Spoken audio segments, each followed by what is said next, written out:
As we stand in 2026, marking exactly 100 years since a small, unassuming book titled Winnie-the-Pooh first appeared in London bookshops, it is easy to get lost in the sea of yellow fur and red shirts. To the world, Winnie-the-Pooh is a billion-dollar franchise, a philosophy of doing nothing, and a warm blanket of childhood nostalgia. But if you strip away the Disney magic and the soft focus memories, you find a story that is far more British, far more complex, and infinitely more heartbreaking. It is the story of how a father's masterpiece became a son's life sentence. In the autumn of 1926, Britain was a nation still nursing the invisible wounds of the Great War. The lost generation wasn't just a literary term, it was a visceral reality. People were desperate to a return to an innocence that had been blown to bits in the trenches.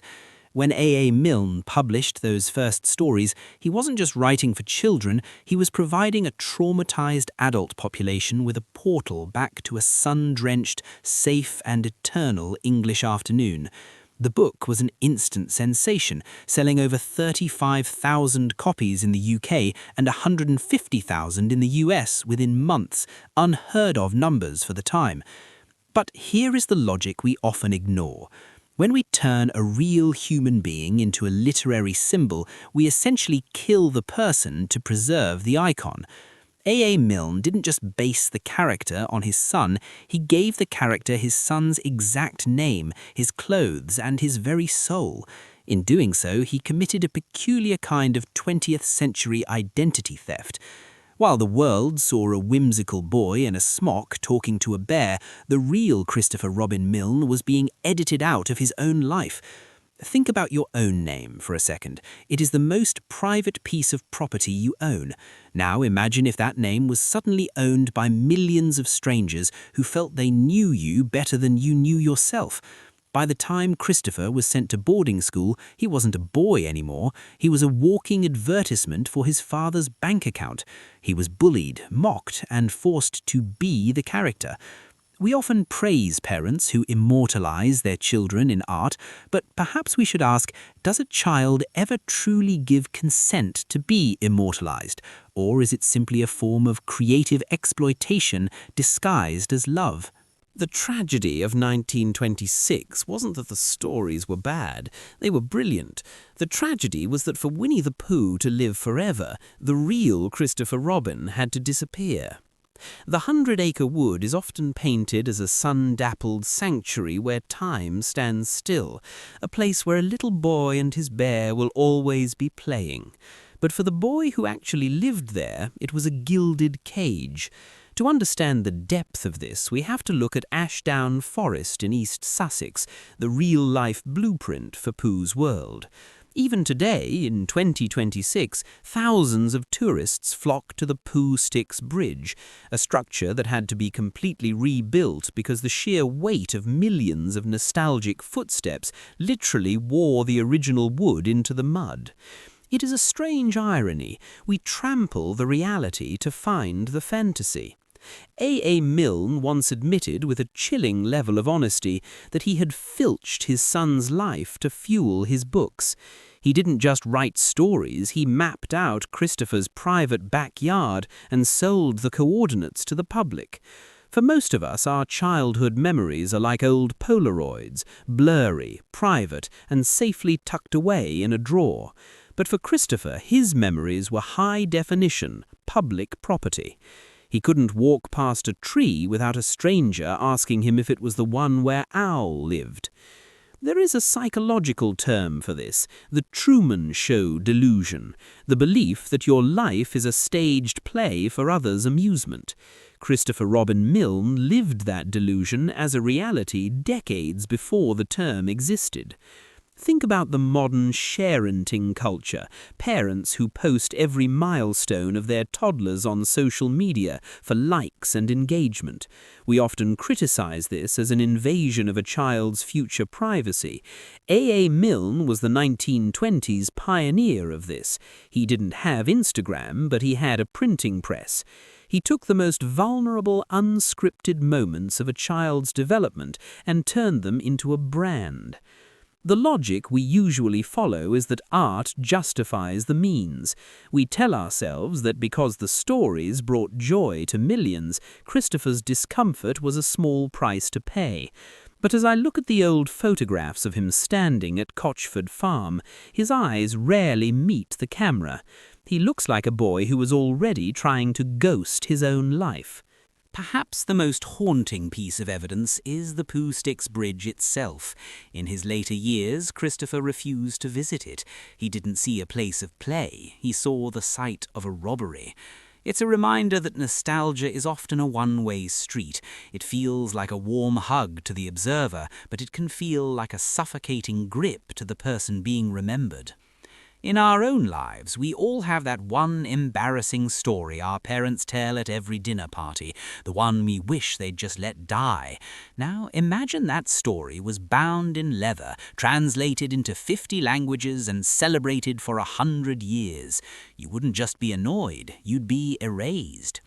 The moment of rupture came not with a shout, but with a poem, specifically a poem titled Vespers, which ends with the line, "Hush, hush, whisper who dares, Christopher Robin is saying his prayers."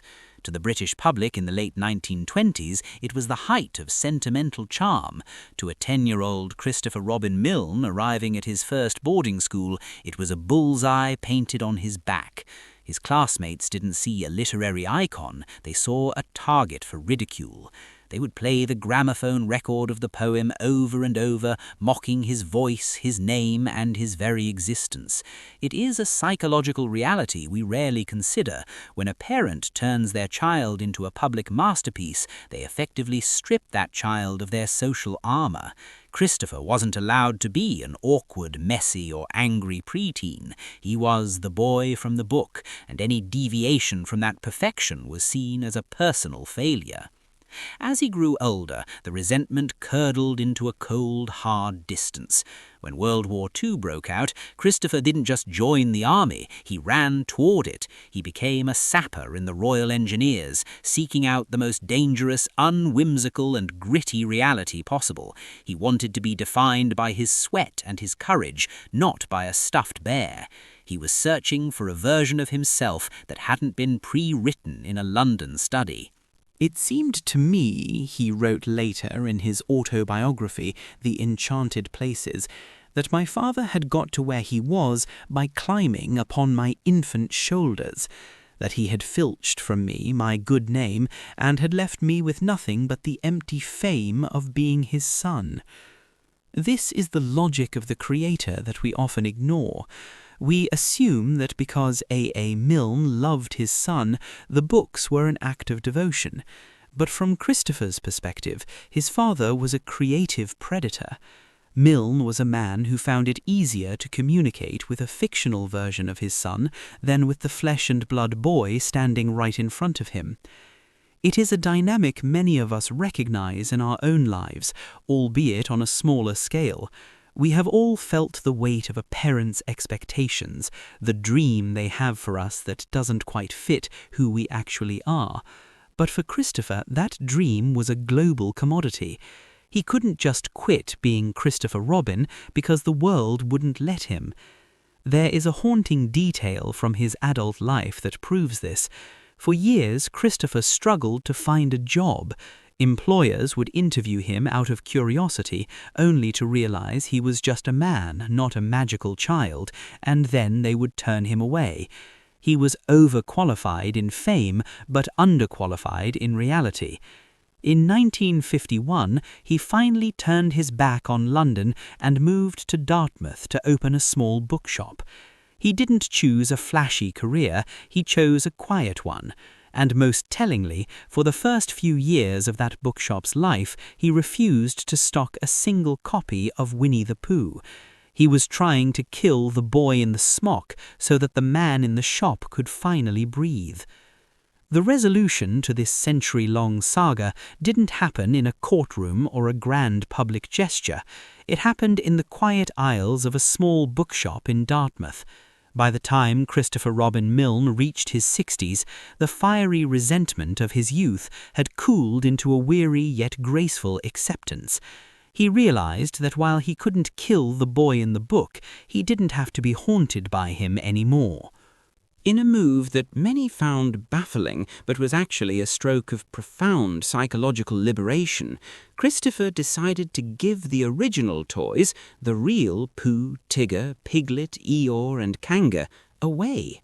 He didn't sell them to a private collector for millions. He didn't burn them in a fit of rage. He allowed them to be sent across the Atlantic to the New York Public Library. There is a deep, uncomfortable logic to this.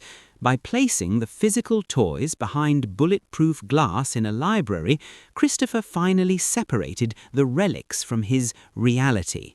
He was saying to the world, "You want the legend? Here it is. But the man standing here, he is mine." As we look back from 2026, a full century since that first publication, we have to ask ourselves a difficult question. Is our nostalgia a form of collective selfishness? We demand that icons stay frozen in time. We want Christopher Robin to be 5 years old forever because it makes us feel safe. We consume the innocence of others to numb the complexities of our own adult lives. But here is the logic reverse that few people notice. A. Milne wasn't actually writing about his son's childhood.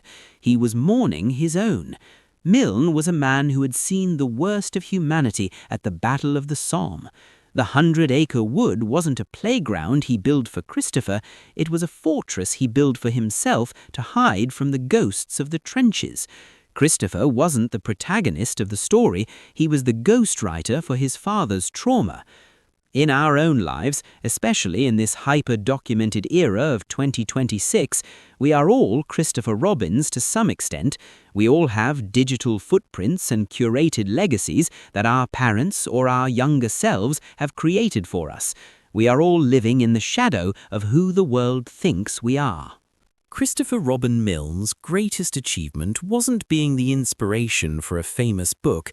It was his ability to eventually look at a global phenomenon, shrug his shoulders and say, "That's not me." He spent the last years of his life as a dedicated father, a quiet husband, and a man who loved his garden more than his fame. When he died in 1996, he didn't leave behind a kingdom of honeypots and red balloons. He left behind a reclaimed identity. So, the next time you see that familiar yellow bear on a shelf or a screen, remember the boy who had to lose his name so that we could find our childhoods.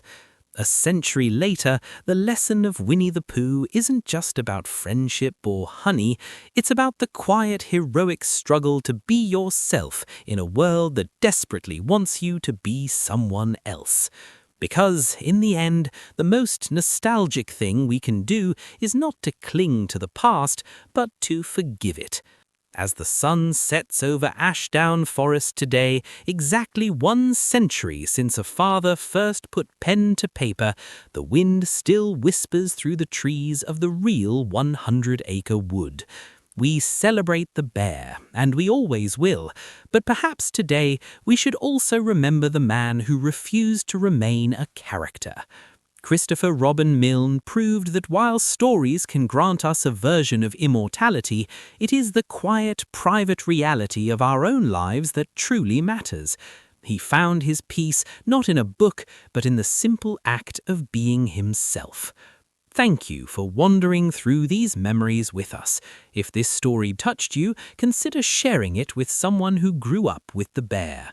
For more glimpses into the heart of British history, subscribe to the Nostalgia Brit.